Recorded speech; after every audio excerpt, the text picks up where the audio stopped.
We head to the Colonial Athletic, FCS, if you will. We're going to talk about Richmond and Delaware. This is another great matchup for you. We're going to see this game on Saturday as well. Richmond is tied for first in the Colonial at 5-1, and Delaware is right behind at 4-2. This could really change the entire conference snapshot by the end of the year. This is going to be a great game. Two ranked teams, 15 Delaware versus 13 Richmond. Steve Feck and Christian Rao here at SlasherU. Steve, welcome to the FCS talk, as you always love to do here on 5 for Friday. What's your thoughts on this one? Well, this has playoff implications as well. I mean, the Colonial maybe doesn't have the power ranking numbers, if you will, when they look at the committees, look at the FCS playoffs. I could see, really, for me, Delaware has to win. If they want to make the playoff, they have to win this game. I think Richmond, while they don't want to lose the game, they could lose the game.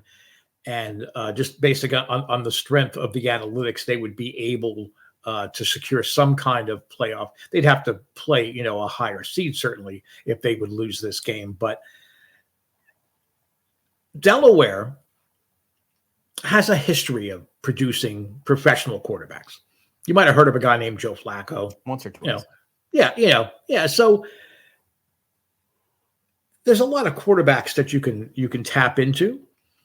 But Nolan Henderson did something that has never been done before in Blue Hen history. He threw for 5 touchdown passes for the second time in the same season. Wow. Yeah, so Delaware is very comfortable, moving the ball through the air. They do have a pretty good back by the name of Marcus Yarns. He's broken up a couple of big runs that help keep, defenses honest. But on the other side of the ball with Richmond, Reese Udaniski has completed 76% of his passes. He has thrown for 2,574 yards and 22 touchdowns. Now, he's a transfer from VMI, and his fellow transfer, Jacob Harris, that's his favorite target.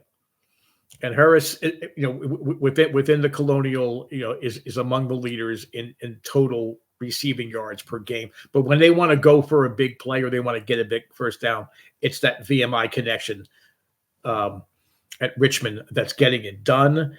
Richmond has literally a All-American caliber linebacker in Wheeler, 75 tackles, 8 for a loss. And they've got a pair of backs that average more than 5 yards a carry. So Richmond, I think, has a much more explosive offensive attack. And I think that could keep the pressure on the Blue Hen defense throughout this game. Delaware has been successful getting opponents to turn the ball over. I don't think they've played as many opponents with as many weapons offensively as Richmond has. So I don't know that they could use that as a pathway to victory. I really like Richmond in this game. As I said, Delaware with a loss here, I don't know that they make the playoffs.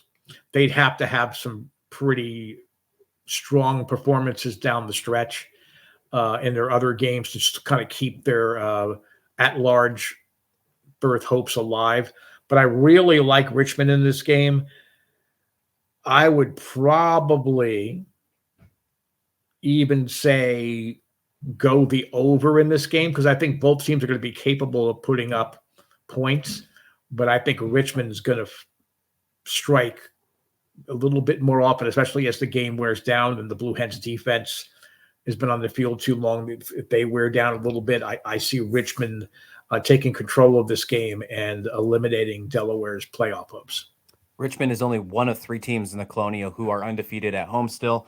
I like Richmond as well. I think the Spiders can get this one done. You can find this game at 1 o'clock Eastern on Saturday. A great game in the Colonial with lots of implications, and not just the conference, but the FCS playoff picture.